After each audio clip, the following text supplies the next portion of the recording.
lose, we draw. But almost lose because the referee. Sorry to say this, I am frontal. See how many fouls they make to Billy. See how many times Jakob win the ball, make 1 against 1, go to the box, and no yellow card. This is amazing, just in Indonesia, with this referee.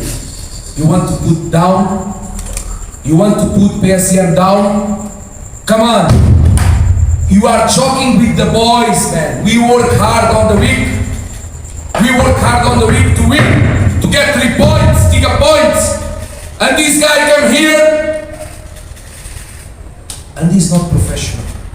Because, unfortunately, I believe that he's better than the mistakes that he do. So maybe these mistakes are not mistakes.